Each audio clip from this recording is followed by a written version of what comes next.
Welcome back to the Math Professors. My name is Professor Van Hamlin, and I have kind of a treat for us. We're going to do Gabriel's horn. Now, what we're going to do with Gabriel's horn is we're going to figure out its volume, and we're also going to figure out its surface area. So, what we want to look at is we want to look at the function y equals 1 over x, and I really want to look at this function from x equals 1 all the way to infinity. And Gabriel's horn, what it does is it takes that function and it spins it around the x-axis. So what we get this infinitely long horn. So in order to find the volume of something, we know that it's going to be the integral from 1 to infinity, because that's what we're taking this on, of the cross-sectional area with respect to x. So let's look at the cross-sectional area. Now the cross-sectional area, our a of x here, is really going to be a slice of Gabriel's horn. So when I look at this, when I take just some random slice here, what I know is I'm going to spin this around that x-axis because that's our revolution. So that really represents a slice, and you can really see that over here. So that this is its cross-sectional area. Now, since we've created a disk, I know the area of that disk is going to be pi times its radius squared. So this is going to be the integral from 1 to infinity. So now I have to figure out, what is the general form of its radius as this disk slides from all the way from, 1 to infinity. Well, the radius is going to be, this distance right here. And what I can see is it starts at the x-axis and goes up to the function. So really the radius is going to be the function value minus 0. So that's, that length right there. So what we're going to have is this is going to be equal to the integral from 1 to infinity of pi times, the function value, which is going to be our 1 over x, and then minus 0 is still going to be 1 over x, so squared. So this is pi, and this is its radius squared, dx. Now, when we do our improper integrals, it's improper because I start at 1 and I go to infinity. We usually set this up as a limit, so this is going to be the limit as b goes to infinity of the integral from 1 to b of pi times, simplify this is going to be times 1 over x squared. I know I can pull out the pi. I really just have to integrate x to the negative 2, which is going to give me x to the negative 1 divided by negative 1. Or, this is going to give me, pulling out the constant, the limit as b goes to infinity of this expression, its evaluation. Again, its antiderivative is negative 1 x to the negative 1, or it's going to be minus 1 over x. And this is going to be evaluated at, the bounds from 1 to b. Okay, now plugging in the upper bound and then the lower bound, this is going to be the limit as b goes to infinity. The upper bound is going to be minus 1 over b minus the function, so it's going to be minus a minus 1 over 1. And now I can take its limit. So the limit as b goes to infinity of this thing is going to be 0. The denominator is going to grow without bound, so it's going to be 1 over infinity, or really say 0. And then this is going to be 1. So this is going to give me pi. So what that really says is the volume of Gabriel's cube is pi. Now I want to look at the surface area. The surface area is done a little bit differently. It's 2 pi times f of x times 1 plus f prime of x squared.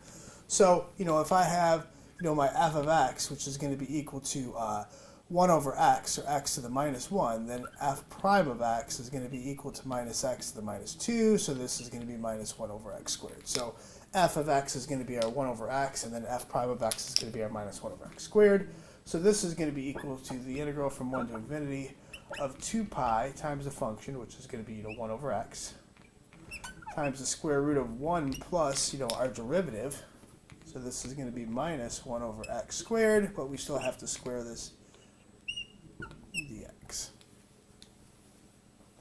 All right, so finishing this off, let's go ahead and square everything. This is the integral from 1 to infinity of 2 pi. I'll pull out that constant soon enough. This is going to be times 1 over x.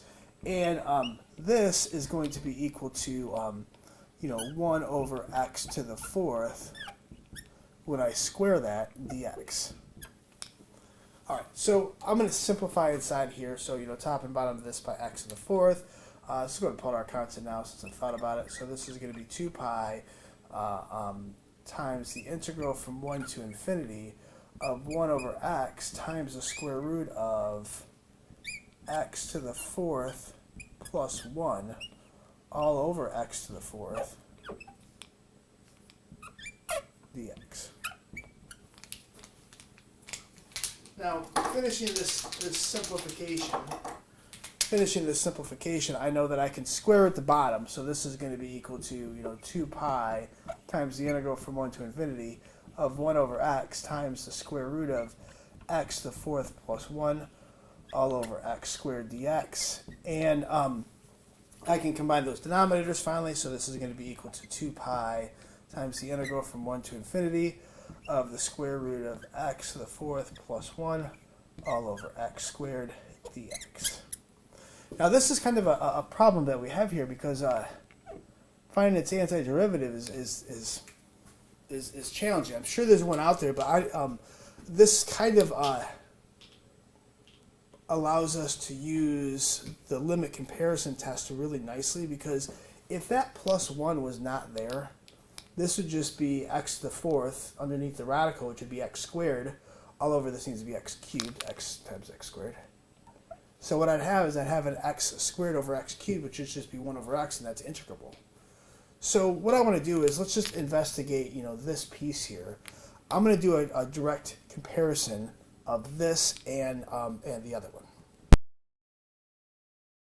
The direct comparison, what I'm going to do is I'm going to compare this thing to just the square root of x to the fourth. So the way this is done is you take the limit as x goes to infinity of f of x over what you're trying to compare it to. So this is going to be equal to the limit as x goes to infinity of my original function, which is going to be x to the fourth plus 1 all over x squared. And then I'm going to divide it by what I want to compare it to, which would be just get rid of that 1. So this would be the square root of x to the fourth, x cubed, keep on writing the square there, all over x cubed. Now we can see is that our x cubes will cancel. This will just be in the limit as x goes to infinity of the square root of x to the fourth plus 1 all over the square root of x to the fourth. Now, since they're all under the radical, this is going to be the limit as x goes to infinity of the square root of the entire expression. So this is going to be x to the fourth plus 1 all over x to the fourth. And now limit in this continuous function over its domain of the square root can be interchanged. This is going to be the square root of the limit as x goes to infinity of x to the fourth plus 1 over x to the fourth. And we know that this limit is 1, but you could do L'Hopital's rule a bunch of times to actually prove that this is going to be equal to the square root of 1, which is going to be equal to 1. Now, what that means when you do a limit comparison test and you get an answer of 1 back, it means that they both either converge or they both either diverge. It means that they're very related, that they're almost the same thing. And you can see as x goes really to infinity, this plus 1 is going to be less significant as we get bigger and bigger and bigger. So what I'm going to do is I'm just going to take out that 1, and I'm going to take I'm going to see if this thing converges or that thing diverges. So let's kind of check what we're comparing it to.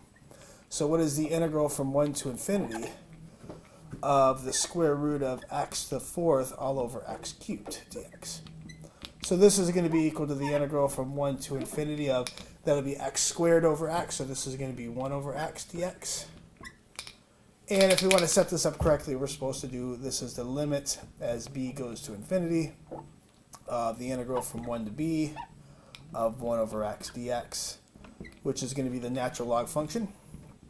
The limit as b goes to infinity of the natural log of x evaluated from 1 to b.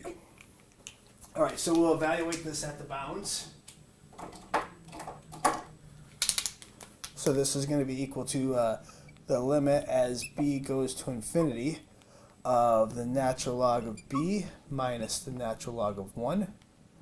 And we know the natural log of 1 is 0. So this is just the limit of the, as b goes to infinity, the natural log of b, which is infinity. So this is equal to infinity. Which really means that this thing will also diverge because this one diverged. So this will also be equal to infinity. All right, so what does that mean? This is kind of the treat I was trying to tell you about, but it takes a lot of math to show this. What I have is I have a horn here to where its volume is finite, but its surface area is infinite. So what's kind of neat here is if you take this horn, it says that it takes it takes less paint to fill it than it does to just coat the inside or the outside in turn. So when it comes to working with Infinity, Callie likes to say this a lot, and I appreciate his words, is when you start working with Infinity, you have to take your intuition and kind of leave it at the door. All right, so again, if you like these things, you want to see more free content, please consider liking, subscribing, and sharing. Thank you. Bye.